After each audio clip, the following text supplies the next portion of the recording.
Welcome to సూర్ణ media. This is RJ. అయితే సార్వత్రిక ఎన్నికలు ఆరంభమవుతున్నటువంటి నేపథ్యంలో ఈ రోజు రేపు ఎలక్షన్ కోడ్ కూడా వస్తున్నటువంటి ఒక విషయాన్ని అయితే మనం అందరం చూసుకున్నాం. అదేవిధంగా మనం చూసుకున్నట్లుగానైతే ఆంధ్రప్రదేశ్లో ఈసారి జరుగుతున్నటువంటి ఎన్నికల్లో అంతా ఇంత కాదు, అది ఒక రేంజ్ అనమాట. అయితే వాస్తవంగా మనం చూసుకున్నట్లుగానైతే టీడీపీ, జనసేన, బీజేపీ మూడు ఒక పొత్తులో ప్రయాణిస్తున్నటువంటి ఒక విధానం మనకు అందరూ తెలిసిందే. అదేవిధంగా మేము సింగిల్గా వస్తున్నటువంటి వైఎస్ఆర్సీపీ అనేది ఒకవైపు వెళ్తుందన్నమాట. అసలు ఈ పొత్తులు అనేది ఎంతవరకు కరెక్ట్, ఈ పొత్తులు ఉండడమా కరెక్టా, లేకపోతే సింగిల్గా పోటీ చేయడం కరెక్టా, అది ఈ అన్ని విషయాలు కూడా ఇక్కడ ఉన్నటువంటి మన వాస్తవానికి ఏదైతే పబ్లిక్ ఉన్నారో పబ్లిక్ దగ్గర అనేక రకాల వాయిస్ ఉంటుంది కాబట్టి వాళ్ళ దగ్గర మనం తెలుసుకుందాం. ఎందుకంటే ఒక్కొక్కరు ఒక విధంగా మాట్లాడుతూ ఉంటారు, ఎవరెవరి అభిప్రాయాలు వాళ్ళకు ఉంటాయి కాబట్టి వాళ్ళ అభిప్రాయం ఎలా ఉంటుంది, వాళ్ళ నాడు ఏ విధంగా ఉందో తెలుసుకున్నటువంటి చిరు ప్రయత్నం ఈరోజు మనం చేస్తున్నాం. ఇంకెందుకు కలిసాం, లెట్స్ కమ్. సార్ నమస్తే. నమస్తే. పొత్తులో ఎలక్షన్స్కి ముందుకు రావడం అనేది ఎంతవరకు కరెక్ట్, అదేవిధంగా సింగిల్గా పోటీ చేయడం అనేది ఎంతవరకు కరెక్ట్, మీ అభిప్రాయం ఏంది పొత్తుల్లో పోటీ చేయడం అనేది? సార్, ప్రస్తుతం ఉన్న ప్రభుత్వం 3 లక్షల కోట్ల అప్పు ఉన్న దాన్ని 12 లక్షల కోట్ల అప్పు చేసినందువల్ల ఈ మూడు పార్టీలు కలవడం అయింది. రేపు వాళ్ళు వచ్చే పార్టీకి కూడా సెంట్రల్ గవర్నమెంట్ సహాయం చేస్తుందనే ఉద్దేశంతో సెంట్రల్ గవర్నమెంట్ కలుపుకోవడం జరిగింది. కానీ మూడు పార్టీలు కలవడం చాలా మంచిదని నా అభిప్రాయం. కానీ దీనికి పవన్ కళ్యాణ్ అనే వ్యక్తి చాలా మంచి అభిప్రాయంతో, మంచి మనసు చేసుకొని తెలుగుదేశంతో అనుకూలంగా ప్రవర్తిస్తున్నందుకు చాలా మంచి అభిప్రాయం అని నా ఉద్దేశం. వాస్తవం సార్. అయితే ఎందుకంటే అది ఎంతవరకు కరెక్టా కాదనేది ఏంటంటే ఒక ప్రజాప్రతినిధులుగా మీరే నిర్ణయించాల్సిన విషయం అనమాట. వాస్తవానికి మూడు పార్టీలు ఏకదాటిలో వెళ్తున్నటువంటి పొత్తులో వెళ్తుందన్నమాట. ఈ పొత్తు పెట్టుకోవాల్సినంత అవసరం ఏమొచ్చిందంటే వైఎస్ఆర్సీపీని వాడించలేక ఈ పొత్తు పెట్టుకుంటున్నారా, లేకపోతే అక్కడ ఏదైనా బలమైనటువంటి కొంతమంది క్యాండిడేట్స్ ఉండడం వల్ల ఇటువంటి పొత్తులో ముందుకు వెళ్ళి ఇంకా ఇటువంటి నిర్వహించడం కరెక్ట్ అంటారా అసలు? అందుకోసం సార్, పొత్తు అనేది తప్పు అని ఎవరు చెప్పారు సార్? ఎవరు చెప్పారు? మీ అభిప్రాయం? కాంగ్రెస్ పార్టీ చెప్పింది, పొత్తు పెట్టుకుంది, బీజేపీ పొత్తు పెట్టుకుంది. నిన్నగా మనం వచ్చిన జగన్ చెప్తే అది తప్ప. జగన్కి ఒక్కడే తప్ప ఇంకెవరు రారు, ఆయనకు పొత్తులో ఎవరు రారు, అందువల్ల ఆయనకు రారని చెప్పేసి సింగిల్ సింహం అంటారా? అది కరెక్టా? అది కరెక్ట్ కాదు. కానీ ఈరోజు ప్రతి పార్టీకి చంద్రబాబు కానీ జగన్ కానీ ఎవరైనా కానీ జనాభా వచ్చారంటే డబ్బులు, మందు, బిర్యానీ ప్యాకెట్లు వస్తున్నారు. పవన్ కళ్యాణ్కి మటుకు 1,00,000 మంది ఏకదాటిగా స్వచ్ఛందంగా వచ్చే వ్యక్తి నాయకుడు ఎవడంటే పవన్ కళ్యాణ్. కాబోయేది 29లో ముఖ్యమంత్రి పవన్ కళ్యాణ్ అవుతాడు. కానీ ఈ ముగ్గురు కలవడం చాలా మంచిది. సింహాలు, ఎలుకలు, నక్కలు అవి కాదు, కలిస్తే ఏం తప్పు. ఒక అవినీతిని అందరూ కలిసి ఎదుర్కోవాలి, అంతేగాని సింగల్గా వస్తాం మేము సింగల్గా వస్తామని చెప్పి వాళ్ళని ఎడగొట్టడం కాదు. పరిపాలన బాగా చేస్తుంటే నీవు సింగల్గా రావచ్చు, పరిపాలన లేకే కదా ఈయన కలవడం. నా అభిప్రాయం కలవడం మంచిది, దానికేం లేదు. Super sir, thank you. So అదేవిధంగా మరి కొంతమందికి మన దగ్గరకు వచ్చేసాం. సార్ నమస్తే. సార్, ఏంటి సార్ మూడు పార్టీలు కలయికతో పొత్తులో ముందుకు వెళ్తున్నాయి అంటే వైఎస్ఆర్ బీజేపీ కావచ్చు, తెలుగుదేశం పార్టీ కావచ్చు, జనసేన పార్టీ కావచ్చు, మూడు ఏకదాటిగా ముందుకు వెళ్తున్నాయి. అదేవిధంగా మేము సింహాలాగా వస్తామన్నట్టు వైఎస్ఆర్సీపీ వస్తుంది. మీ అభిప్రాయం ఏంటి? ఈరోజు ఎన్నికల కోడ్ రావడం జరిగింది. అదేవిధంగా భారతదేశ వ్యాప్తంగా ఎన్నికల నగారా మోగడం జరుగుతూ ఉంది. ఏది ఏమైనప్పటికీ ఆంధ్రప్రదేశ్ లోపల మామూలుగా తెలుగుదేశం, అదేవిధంగా జనసేన, బీజేపీ పార్టీలు మూడు కూడా కలయికతో పోటీ చేయడం జరుగుతూ ఉంది. వైసీపీ మాత్రమే సపరేట్గా పోటీ చేయడం జరుగుతూ ఉంది. ఇక్కడ మీరు అడిగేటటువంటి ప్రశ్న ఏంటంటే ఈ యొక్క మూడు పార్టీలకి గెలిచే పరిస్థితి ఉందా, లేకుంటే వైసీపీ గెలిచే పరిస్థితి ఉందా అనేటటువంటిది అడగడం జరిగింది. అయితే వైసీపీ ప్రభుత్వం మేము ఈ 5 సంవత్సరాల లోపల సంక్షేమ ఫలాలను ఇవ్వడం జరిగింది ప్రజలకి. ఈ సంక్షేమ ఫలాలే మమ్మల్ని గెలిపిస్తాయి, మేము ఇచ్చినటువంటి నవరత్నాలే మమ్మల్ని గెలిపిస్తాయని చెప్పడం జరిగింది. అయితే నేను చెప్పేది ఏంటంటే నవరత్నాలు ఇచ్చినంత మాత్రాన్నే ప్రభుత్వం గెలిచేటువంటి పరిస్థితి ఉండదు. ఎందుకంటే ఈ రోజు ఉన్నటువంటి పరిస్థితి చూస్తే మామూలుగా మొన్ననే ఆయన బడ్జెట్ ప్రవేశపెట్టడం జరిగింది. ఈ బడ్జెట్లో ఆంధ్రప్రదేశ్లో వచ్చే ఆదాయం ఎంత చెప్పాడంటే 1,09,000 రూపాయలు 1,09,000 కోట్లు చెప్పడం జరిగింది. అదేవిధంగా మూలధనం మీద 14,400 కోట్లు వస్తాయని చెప్పడం జరిగింది. ఇది మాత్రమే ఆంధ్రప్రదేశ్కి వచ్చేటటువంటి ఆదాయం. కేంద్ర ప్రభుత్వం ఇచ్చేటటువంటి పన్నులు కానివ్వండి, అదేవిధంగా ఫండ్స్ కానివ్వండి, 80,000 కోట్లకు పైబడి ఇవ్వడం జరుగుతూ ఉంది. మిగిలినటువంటి 80,000 కోట్ల రూపాయలు నేను అప్పు తెచ్చి గడుపుతానని చెప్పడం జరిగింది. ఏంటి ఈ యొక్క ప్రభుత్వం చేసేటటువంటి పరిస్థితి? మామూలుగా ఈయన చేసినటువంటిది ఏంటంటే, ఆంధ్రప్రదేశ్ ప్రభుత్వం వచ్చిన తర్వాత ఎలాంటి డెవలప్మెంట్లు లేకుండా కేవలం మామూలుగా నేను రాజధానిని 3 రాజధానులు చేస్తానని చెప్పడం జరిగింది తప్ప ఏమాత్రం చెప్పినటువంటి పరిస్థితి లేదు. 3 రాజధానులు చేసినంత మాత్రాన్నే డెవలప్మెంట్ వస్తుందా? ఇండస్ట్రీని తీసుకొచ్చినంత మాత్రాన్నే డెవలప్మెంట్ వస్తుంది తప్ప లేకుంటే డెవలప్మెంట్ రాదు.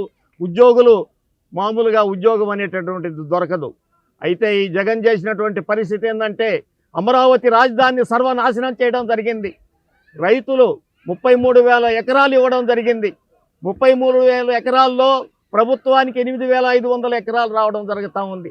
ఈ యొక్క 33,000 ఎకరాలు, అదేవిధంగా ప్రభుత్వం యొక్క భూమి 17,000 ఎకరాలు, మొత్తం 50,000 ఎకరాలు. ఈ 50,000 ఎకరాలని కానీ డెవలప్మెంట్ చేసి కానీ ఉండుంటే ప్రభుత్వానికి 8,500 ఎకరాలు వస్తే అమ్మి ఉంటే కూడా 2 లక్షల కోట్ల రూపాయలు వచ్చేది. ఎంతో డెవలప్మెంట్ జరిగేది. ఆ యొక్క డెవలప్మెంట్ చేయనటువంటి పరిస్థితి ఈరోజు దాపురిచ్చినటువంటి పరిస్థితి ఆంధ్రప్రదేశ్ లోపల ఏర్పడింది. అయితే ఇక్కడ ఇంకొకటి విషయం చెప్పాలి. ఈయన జగన్ గారు గెలుస్తారా అనేటటువంటిది పక్కన పెట్టేయండి. ఎందుకంటే ఉద్యోగస్తుల్లో వ్యతిరేకత వస్తే ఏ ప్రభుత్వం గెలిచేటటువంటి పరిస్థితే లేదు. ఈరోజు ప్రతి ఉద్యోగిలో కూడా, ప్రతి పెన్షనర్లో కూడా ఈ యొక్క ప్రభుత్వం మీద పూర్తి వ్యతిరేకత రావడం జరిగింది. కాబట్టి ఎట్టి పరిస్థితుల్లో కూడా ఈ ప్రభుత్వం గెలిచేటువంటి పరిస్థితి లేదనేది నా యొక్క సదాభిప్రాయం. అదేవిధంగా ఈ యొక్క మామూలుగా ఉన్నటువంటి తెలుగుదేశం పార్టీ కూడా సపరేట్గా కానీ పోటీ చేసి కానీ ఉంటే, ఉన్నటువంటి 175 సీట్లకు కానీ పోటీ చేసి కానీ ఉంటే బ్రహ్మాండమైనటువంటి మెజార్టీతో గెలిచేటటువంటి పరిస్థితి ఉండేది. కానీ ఈ యొక్క తెలుగుదేశం కూడా బీజేపీ ప్రభుత్వానికి భయపడిపోయినటువంటి పరిస్థితి ఏర్పడింది. ఎందుకంటే ఇక్కడ ఆంధ్రప్రదేశ్ లోపల సపరేట్గా పోటీ చేస్తే ఈ యొక్క జగన్ గారి యొక్క ప్రభుత్వంలో మామూలుగా దాడులు చేసి, పోలీసుల చేత దాడులు చేయించి ఓట్లు వేయకుండా చేసేటువంటి పరిస్థితి ఉంటుంది. కాబట్టి రేపైనా బీజేపీ ప్రభుత్వం భారతదేశంలో వచ్చేటువంటి పరిస్థితి ఉంది. కాబట్టి బీజేపీతో పొత్తు పెట్టుకుంటే మంచిదనే ఉద్దేశంతో బీజేపీతో పొత్తు పెట్టుకోవడం జరిగింది. ఇది ఖచ్చితంగా జరిగినటువంటి నిర్విధాంశం. అదేవిధంగా మామూలుగా జనసేనతో పొత్తు పెట్టుకోవడం జరిగింది. జనసేన యొక్క కార్యకర్తలంతా కూడా 60 సీట్లకు తగ్గితే మనం పోటీ చేయకూడదని చెప్పడం జరిగింది.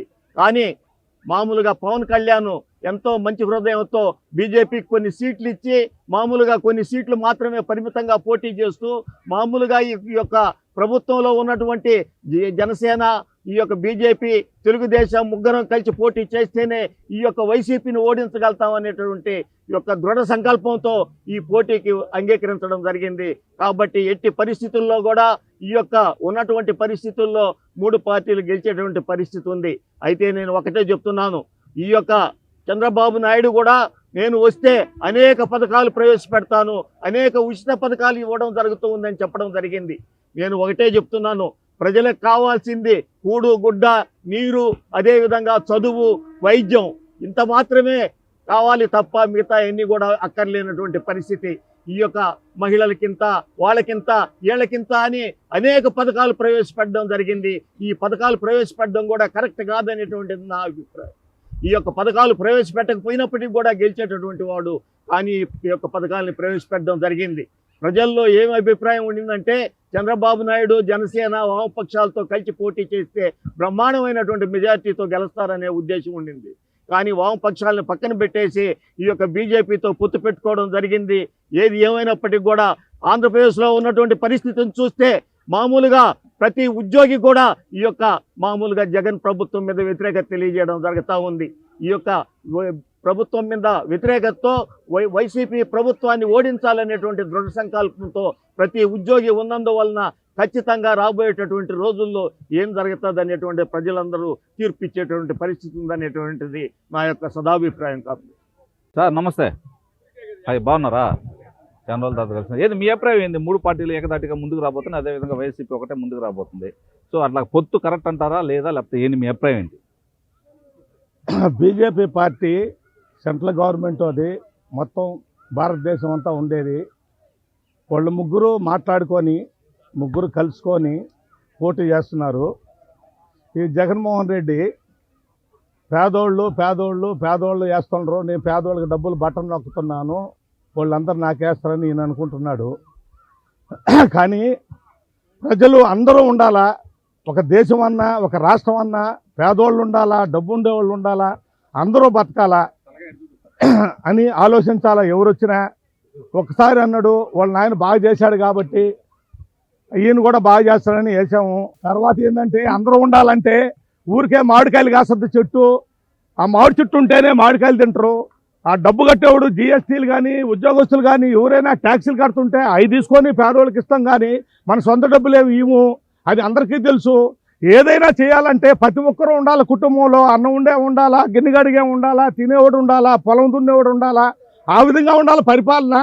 ఇప్పుడు ఈ అవకాశం ఏంటంటే మనకి ప్రజలకి అవకాశం వచ్చింది. ఇప్పుడు ప్రతి ఒక్కరూ ఊళ్ళ దగ్గర పెట్టుకొని జాగ్రత్తగా ఓటేయండి. ఎవరికి వెయ్యాలో మనం చూసి ఓటేయండి. ఇది మన భవిష్యత్తు మన చేతిలో ఉంది. ఎవరికి చెప్పలే, మనం ఏం చేయాలనేది మన నిర్ణయం. ఈ అవకాశం మనకి ఇచ్చిన దానికి, నాకు ఇచ్చిన దానికి సంతోషం. ఓకే ఓకే ఓకే ఓకే కాకపోతే ఏంటంటే సార్ చెప్పి ఒకటే సింగిల్ గా వస్తుంది. పొత్తులో రావడం అనేది కరెక్టా అంట? కరెక్ట్ అంటే వాళ్ళు ఆలోచించారు, మోడీ గారు అందరూ ఆలోచించారు. ఆంధ్రప్రదేశ్ వెనకబడిపోయి ఉంది. మన ముగ్గురు అన్నా కలుసుకొని ఆ రాష్ట్రాన్ని బాగుపరచాలా. వాళ్ళకి రాజధాని లేదు, ఇళ్ళు లేదు, ఏమి లేదు, ఈదల్లో పడేసాం వాళ్ళని అని మోడీ గారికి కూడా తెలుసు. అన్నీ ఆలోచించుకొని పెద్దోళ్ళు నిర్ణయం తీసుకుంటారు. ఇంకా అంత దూరం మాకేం తెలుసు, నేనేం చదువుకోలేదు, ఏదో అంత పొలం చేసుకున్నవాడు నేను, అంతకంటే ఏం మాట్లాడలేను. ఓకే రైట్ సార్, నమస్తే. అదేవిధంగా 3 పార్టీల కలయికతో ముందుకెళ్తున్నాయి, అంటే తెలుగుదేశం, బీజేపీ, జనసేన. వైఎస్ఆర్సీపీ అయితే సింగిల్గా సిద్ధం అయ్యాము, సింగిల్గా పోటీ చేస్తాం అంటున్నారు. అసలు ఈ పొత్తులు లేకపోవడం మీరు యాజ్ ఎ పబ్లిక్గా మీ అభిప్రాయం ఏంటి? పొత్తులు ఉండడమే ప్రస్తుతానికి చాలా అవసరం. ఎట్టా? కాబట్టి ఇప్పుడు ఒక ఇంటి ఉంది, వరిగడ్డతో పేడి మదపటేనుగునైనా బంధించవచ్చు. అదే ఒక ఊరికి వరి దాన్ని ఒకదాన్ని తీసుకొని మదపటేనంటే ఇప్పుడు ఎవరు చెప్తానుండు. అహంకరించిన వాడంతా మదపటేనికే. అహంకారము అగ్గిపుల్ల తగలబడిపోయేదని మొదలు పెట్టిందంటే అహంకారం. నాకు ఉంది అని చెప్పి పొంగినోడు కుంగే, పొంగు కృంగు. కాబట్టి ఎవడు కూడా కలిమి పెరిగే కొద్దీ మనం ఎంత తగ్గితే అంత యోగ్యంగా యుక్తంగా సమాజంలో అందరి చేత గౌరవింపబడుతూ ప్రేమింపబడుతూ ఆరాధింపబడతాం. అదే నాకుందలే అని చెప్పి కళ్ళు ఎడకెక్కిన నన్నెత్తికే పెద్ద పులికి మాదిరిగా అహంకారం అగ్గిపుల్ల తగలబడిపోయేదని ప్రతి ఒక్కడే మొదటి మెట్టు. ఆయన రాజకీయం కావచ్చు, వ్యాపారం కావచ్చు, ఇంక ఏవే ఫీల్డ్ అయినా కానీ కావాల్సింది ఎదిగే కొద్దీ ఒదగమన్నారు. ఇప్పుడు తాటి చెట్టు ఎల్లో కొట్టకపోద్ది, అది తుంగ జస్ట్ అట వంగద్ది, ఎల్లో పోతేనే మళ్ళీ నిడారగా లేచి నిలబడుతుంది. కాబట్టి మన నైజం కూడా మనిషిగా ఆలోచించాల్సింది. నేను మగవాడిని, మునగాడిని, నాకన్నా సూర్యుడు లేరు, వీరుడు లేరు, విక్రమార్కుడు లేరు, మీసాలు మెలేస్తాను అనకూడదు. ఎంత తగ్గితే ఎదిగే కొద్దీ ఒదగమన్నారు. మరి తల్లి గర్భంలో మనం చిన్నప్పుడు 9వ నెల మోసేటప్పుడు ఆమె మనం సాకింది కదా, లోపల నుంచి బయటకు వచ్చాం. మీరు చెప్పిన కాబట్టి ఇప్పుడుండే వాతావరణంలో ఓటరు కూడా రైట్ వేలో యోచన చేసి ఎవరు సరైనటువంటి నాయకుడు అనేది ఐడెంటిఫై చేసుకొని అటువంటి వ్యక్తిని మనం గౌరవించి ప్రేమించి ఓట్లు వేసి గెలిపించడం అనేది మన కనీస కర్తవ్యం. భారతీయుడిగా పుట్టి మన ఆంధ్రావనంలో మనం ఉన్నాం కాబట్టి ఆంధ్రప్రదేశ్కి సరైనటువంటి నాయకులను మనం ఎన్నుకోవాలన్నటువంటి సద్భావంతో, సహృదయంతో, సలక్షణంగా ఆలోచించి ముందుకెళ్తే సరే మన ఆంధ్రప్రదేశ్ 3 పువ్వులు 6 కాయలుగా వెలసిడానికి 21 కాయ కూడా అవునాయి. కాకపోతే వీళ్ళ పార్టీలు కలిసి ముందుకెళ్ళడం మీరు ఏ విధంగా అనుకుంటారు? మీకు ఓకేనా కాదా? నేను ఏకీభవిస్తున్నా. ఎందువల్లంటే ఒక ఏనుగును కూడా ఒక వరి ఎంటుని వేసి మదపటి ఏనుగును కూడా బంధించవచ్చు. ఇప్పుడు ఈ ముగ్గురు కానీ కలిసారనుకో దుర్మార్గుల్ని అదవచ్చు, అదో పాదాలని తొక్కొచ్చు. కాబట్టి ముగ్గురు కలవడమే చాలా శ్రేష్టం. కాబట్టి ఆయన ఎంత ఒకవేళ మొగుడైనా ముగ్గురు మలుకుంటే అయిపోయా పని, కేల్కతం బ్యాండ్ బజావ్. కాబట్టి ఇప్పుడు ముగ్గురు కలవడం ఈ సమయానికి, ఈ సందర్భంలో, ఈ ఎలక్షన్స్కి అవసరం. కంపల్సరీగా రాష్ట్రం యొక్క భవిష్యత్తుని దృష్టిలో పెట్టుకొని 3 రాజధానులన్నీ మురిపించి అసలు ఏది లేకుండా ఎతుబారం లాగా ఉండకుండా ఏదో ఒక రాజధాని సరైనది, అందరికీ వీలైనటువంటిది, అనుకూలమైనది, యోగ్యమైన దాన్ని సెంట్రల్లీ లొకేటెడ్ ప్లేస్లో కానీ లొకేట్ చేసుకొని హ్యాపీగా అందరినీ పరిపాలన చేయగలిగిన మగోడు వాడు ధీరుడు, వీరుడు, సూర్యుడు, విక్రమార్కుడు బలి చక్రవర్తి లాంటి వాడు అని అనుకోవాలా. రైట్, ఓకే సార్, ఓకేనా? Right, thank you. సో ఇది వాళ్ళ కార్యక్రమం. మరొక ప్రత్యేకమైన కార్యక్రమం మళ్ళీ కలుసుకున్న అందరికీ వాచింగ్ సూర్ణ మేడ. This is RGV video journalist కోటనా సైనింగ్ ఆఫ్.